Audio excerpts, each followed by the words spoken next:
नमस्कार, मैं हूं भावना शर्मा और आप देख रहे हैं आवाज इंडिया न्यूज का खास प्रोग्राम। हेमंत सोरेन ही बनेंगे झारखंड के सीएम, अटकलों पर लगा विराम। सभी कयासों पर विराम लगाते हुए झारखंड में सत्तारूढ़ गठबंधन के विधायकों की बैठक में तय हुआ कि सीएम हेमंत सोरेन सीएम के पद पर बने रहेंगे।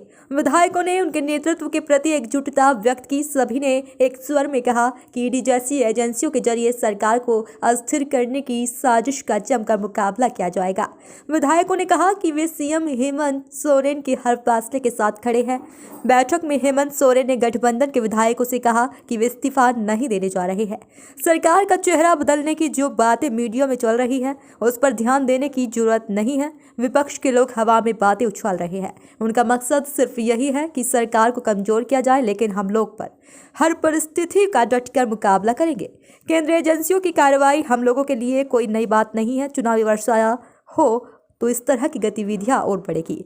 हम कानूनी और राजनीतिक हर मोर्चे पर मुकाबला करेंगे और 5 साल का कार्यकाल पूरा कर फिर से सरकार बनाएंगे। 3 जनवरी बुधवार शाम सीएम आवास में आयोजित बैठक में झारखंड मुक्ति मोर्चा, झामुमो, कांग्रेस और राजद के 43 विधायक उपस्थित रहे। बैठक समाप्त होने के बाद सीएम हाउस से बाहर निकले कांग्रेस विधायक प्रदीप यादव ने सरकार का नेता बदलने के बारे में पूछे जाने पर कहा कि हेमंत सोरेन सीएम है और वही सीएम रहेंगे। बैठक में 43 विधायक मौजूद रहे। मंत्री जी ने कह दिया था कि ऐसी कोई बात अभी फिलहाल नहीं है और उन्होंने कहा कि किसी को डरने की बात नहीं है। ईडी ने जो समन उन्हें किया था, 7वां समन था, इस पर जवाब उन्होंने दे दिया है और ऐसे जवाब दिया है कि उस पर ईडी दोबारा पूछताछ कर ही नहीं सकती है। इसलिए ईडी का कोई डर है नहीं उनको।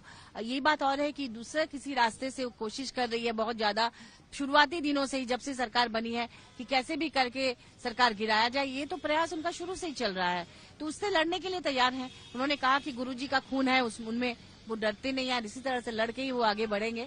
और उन्होंने कहा कि 1 साल जैसे उन्होंने बाकी है ना, उसको इसी तरह से कार्यकाल पूरा करेंगे। और सभी विधायकों ने, मंत्रियों ने एक स्वर में कहा कि आप हमारे नेता थे, हैं और आगे भी रहेंगे और 2024 में भी हम लोग मिलकर सरकार इसी तरह से चलाएंगे। मुख्यमंत्री जी बने रहेंगे? बिल्कुल बने रहेंगे, कोई संशय इसमें नहीं है। देखिए, वो तो हर स्टेट में वो अपने रास्ते से करती है, वो अलग मुद्दा है। लेकिन अभी जो समन को लेकर, 7वें समन को लेकर जो एक संशय की स्थिति बना के रखी थी और भाजपा वाले डरा के रखे थे, ऐसा कुछ नहीं है। सारे लोग बहुत लाइट मूड में, बहुत रिलैक्स्ड होकर बात कर रहे थे। सभी लोगों ने अपने अपने क्षेत्र की विकास की बात की। माननीय मुख्यमंत्री जी से कहा कि हमें 10 चापानल चाहिए, किसी ने कहा हमें रोड चाहिए, किसी ने कहा हमें ये योजना चाहिए, किसी ने कहा हमें महिलाओं के लिए इस तरह की योजना चाहिए। मतलब ज्यादातर बातें जो हुई अपने क्षेत्र के विकास को लेकर, राज्य के विकास को